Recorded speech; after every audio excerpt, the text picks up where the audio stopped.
Good morning everyone. Welcome back to GK Today.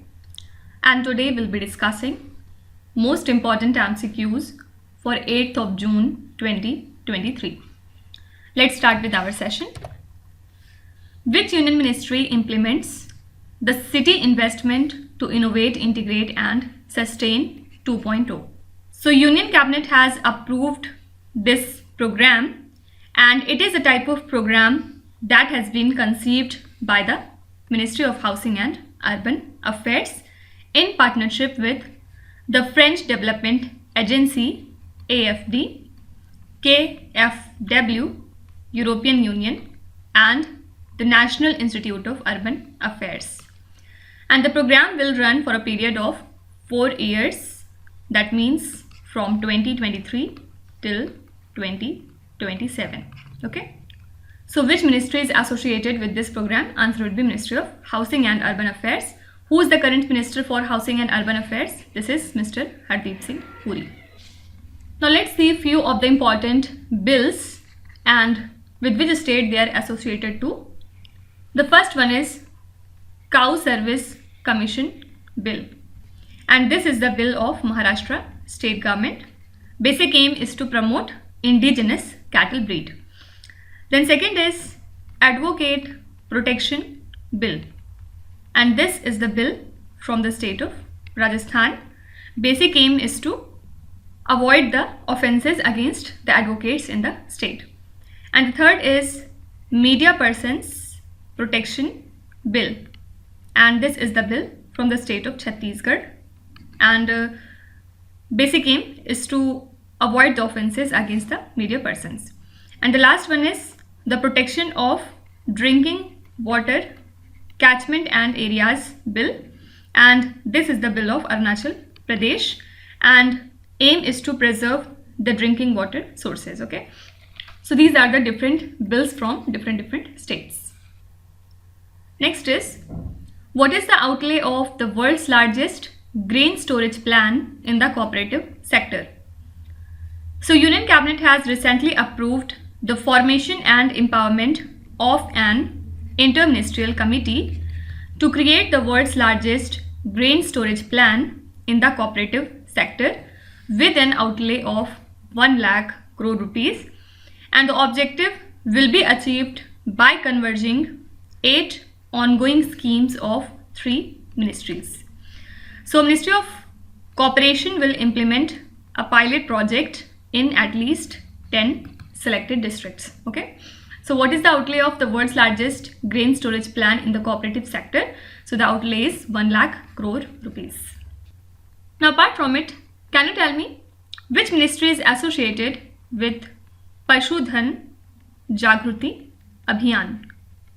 So this is the initiative of Ministry of Fisheries, Animal Husbandry and Dairying. Okay, then India Handmade Portal is the new initiative of Ministry of Textile.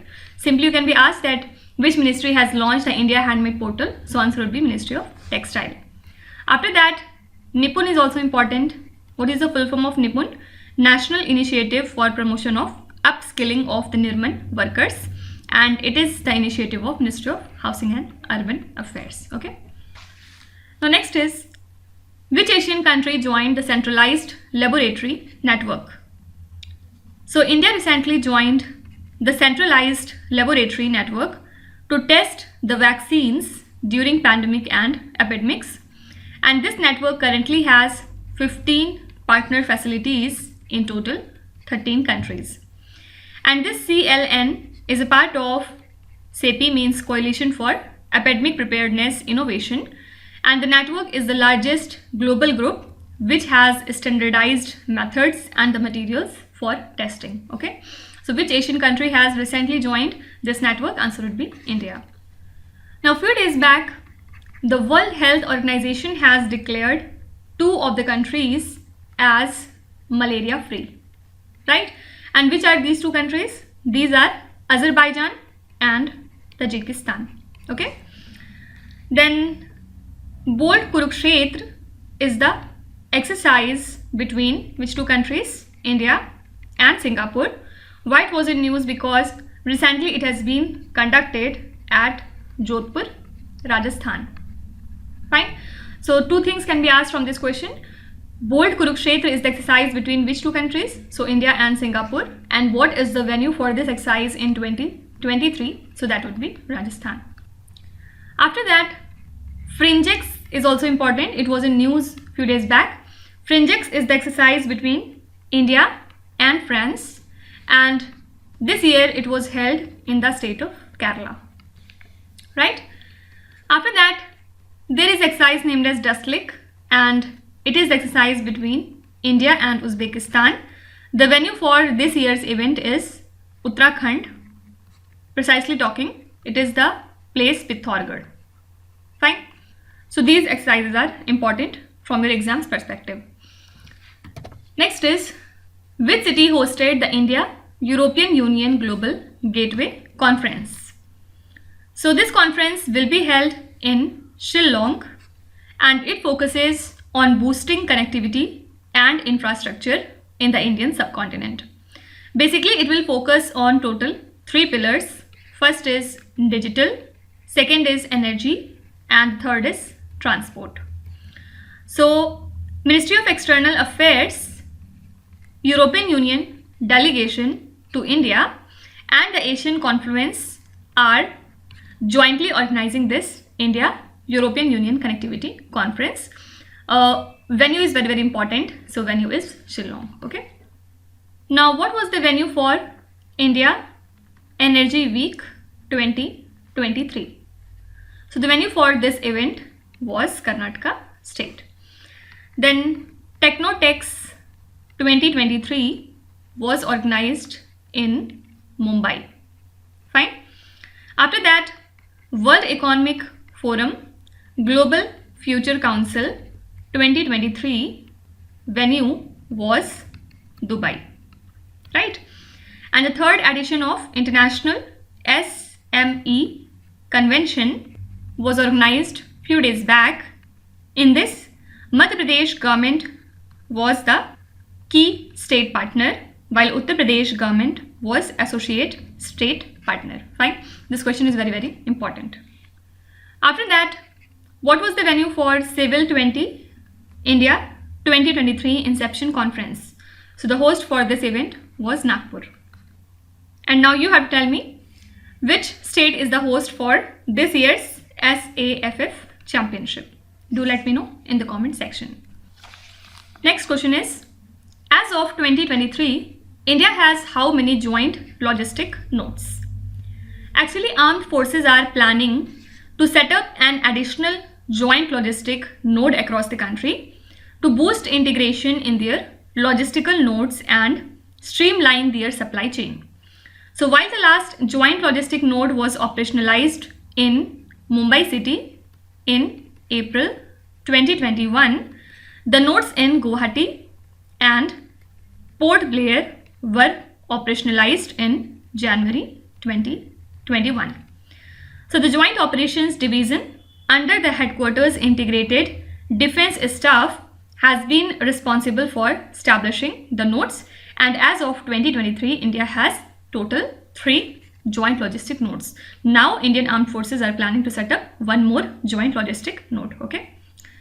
Now if we talk about the Logistics Performance Index, which is of World Bank, in this India has been ranked at 38th position among 139 countries. Fine.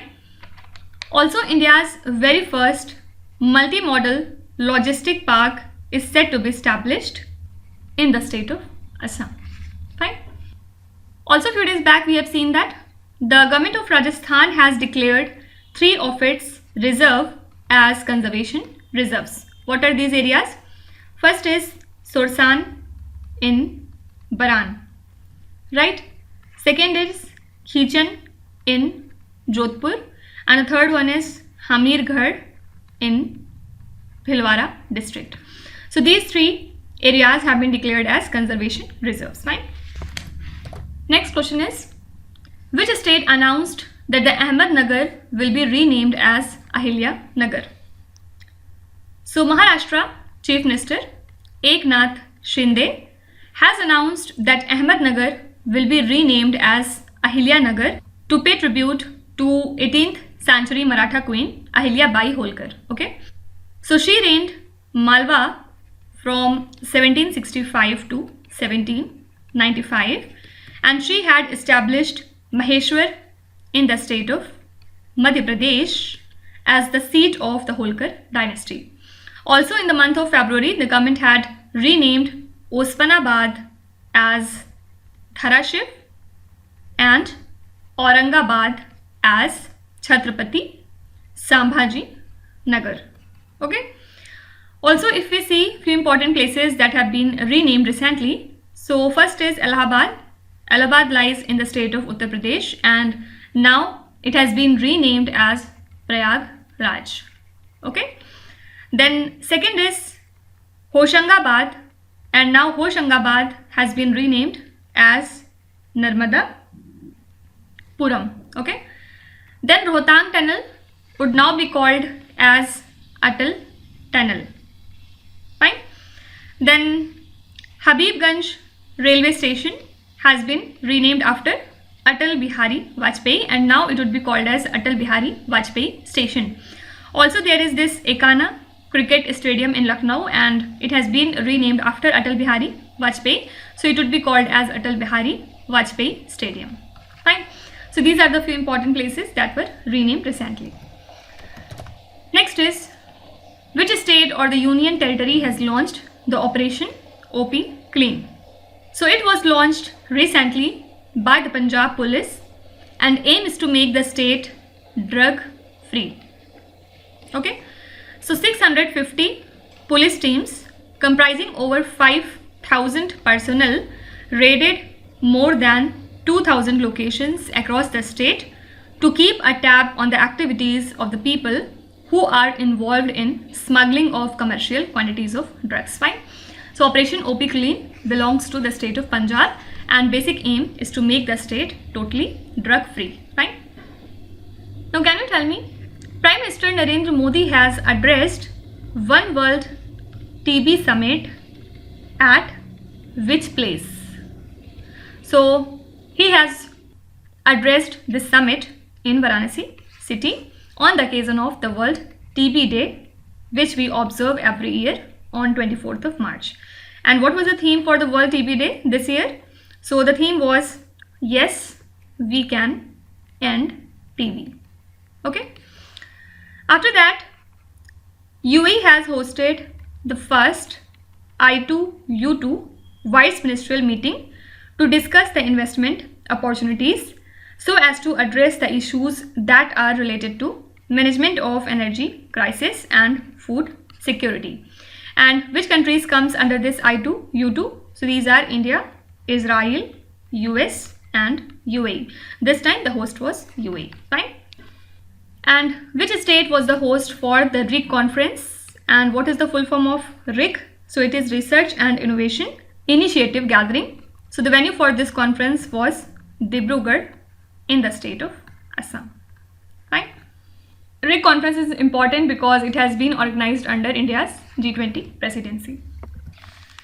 Now next is, Shannon hydropower project is situated in which Indian state?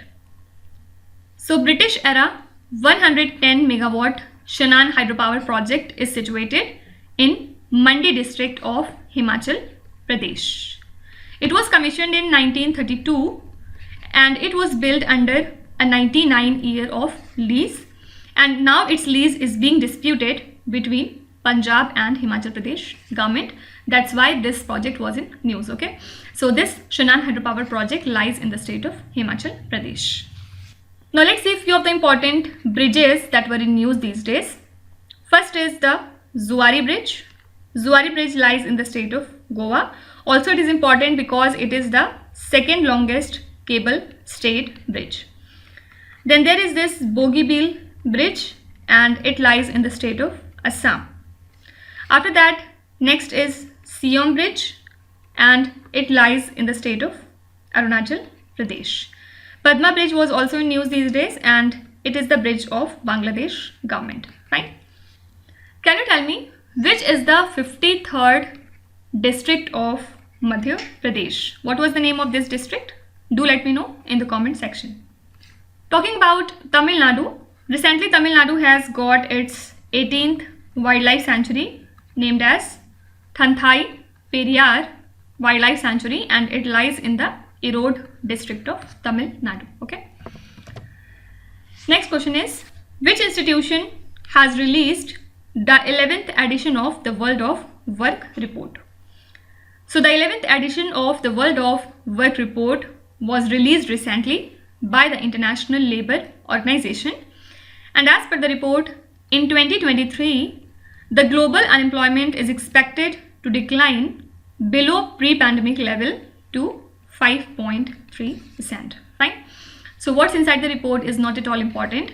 Only thing you have to remember is the World of Work report is released by International Labour Organization, headquarters lies in Geneva, Switzerland. Also, which institution has recently accepted the draft resolution on the impact of chemicals, waste and pollution on human health? So recently the WHO member countries have accepted this draft resolution during the 76th World Health Assembly. Also, it has requested the healthcare sector to develop a regulatory framework, national human biomonitoring and surveillance program so as to track the chemicals that impact the human health. Fine. Not only this, also the World Health Assembly has recently decided to set up the Global Alliance for Drowning Prevention. Okay, and this is the first alliance to address the global public health concerns on the issue until 2029. So this resolution has asked the member states to study the national drowning scenarios within each country and implement the policies and the program to reduce the risk. Fine. So you can be asked that which institution has decided to set up the Global Alliance for Drowning Prevention. So that would be World Health Assembly. Next question is, which country recently proposed the Draft Aircraft Bill 2023 to simplify the regulations? So this bill has been proposed by the Civil Aviation Ministry of India after reviewing the existing Aircraft Act of 1934. Okay, and basic aim is to simplify the regulations of India's aviation sector. So it gives now enough power to administer the regulatory role to statutory body such as the Directorate General of Civil Aviation, meeting the regulatory challenges in current scenarios. Fine. So this draft aircraft bill has been proposed by our country, India, so as to replace Aircraft Act of 1934. Okay. Next is, which country is the host of the multilateral naval exercise named as Comodo? So 2023 multilateral naval exercise Comodo will be has been organized by Indonesia from 4th of June to 8th of June. And this event marks the 4th iteration of the exercise since its inception in 2014. And the previous edition of this exercise took place in 2018 before it was suspended because of COVID-19. Fine. So which country is the host of this multilateral naval exercise Comodo? Answer would be Indonesia. Now apart from it, who is the first woman to command an army battalion? So this is Colonel Geeta Rana. This name is very, very important. Also don't forget that IPS officer Rashmi Shukla has been appointed as the new Director General of SSB. Right? And Prime Minister Narendra Modi has inaugurated Asia's largest helicopter facility in the state of Karnataka, right? And it has been built by Hindustan Aeronautics Limited, right? Next question is, which Indian chess player defeated Magnus Carlsen in the Norway Chess Blitz tournament? So Indian chess player D. Gukesh has defeated Magnus Carlsen in 97 moves in the Norway Chess Blitz tournament. So who won this tournament? It was Nodirbek Abdusattorov, who is from the country Uzbekistan. He won this title by defeating D. Gukesh in the final round, and Magnus Carlsen was at the 7th position. Fine. So D. Gukesh has defeated Magnus Carlsen in the Norway Chess Blitz tournament, and the winner of this tournament was Nodirbek Abdur Satrov, who is from the country Uzbekistan. Now, apart from it, Vuppala Praneeth is extremely important because he is the 82nd Grandmaster of India and he is from the state of Telangana, right? And before him, who was the 81st Grandmaster of India? This was Sayantan Das and he was from the state of West Bengal, right? And before him, who was the 80th Grandmaster of India? This is Vignesh NR and he is from the state of, and he belongs to Chennai, right? Can you tell me D. Gukesh is our Grandmaster at which number? Do let me know in the comment section if you know. Now last question is, Jyoti Yaraji, who was seen in the news recently, is associated with which sport? First of all, let's see why she is important and why she is in news. So recently she won the women's 100-meter hurdles gold in 13.08 seconds in the team meeting at Tilburg in Netherlands. And earlier at the 26th National Federation Cup Athletics Championship in Ranchi, she had clocked 12.89 seconds in the final. Okay, so she is also a national record holder and she is associated with hurdles. Fine. Now, if you talk about few sport related current affairs, don't forget that the birthday of Indian football legend Pradeep Kumar Banerjee will be recognized as AIFF Grassroots Day now onwards, and his birthday takes place on 23rd of June, right? Then Lionel Messi, who is from the country Argentina, has recently won the Laurea's Sportsman of the Year award. With this also, he's the first athlete to win both the World Sportsman of the Year award and the World Team of the Year award in the same year. Fine. So you can be asked about his country. So Lionel Messi belongs to the country Argentina. So these are the most important current affairs and the news from today. And now let's start with today's quiz. Here on the slide you can see 5 questions which have been taken from the past 2-3 days current affairs. Pause the video and try to solve each of these questions. And at the end of the lecture, do not forget to share your scores in the comment section. So please be honest and do not cheat with yourself. So that's it for today. I hope you have liked the session. These were the important news and events from today, and we will meet again tomorrow with some more important current affairs. Till then, stay tuned. Thank you so much for watching, and please do not forget to subscribe to GK Today. With this, Minu Hadsana signing off.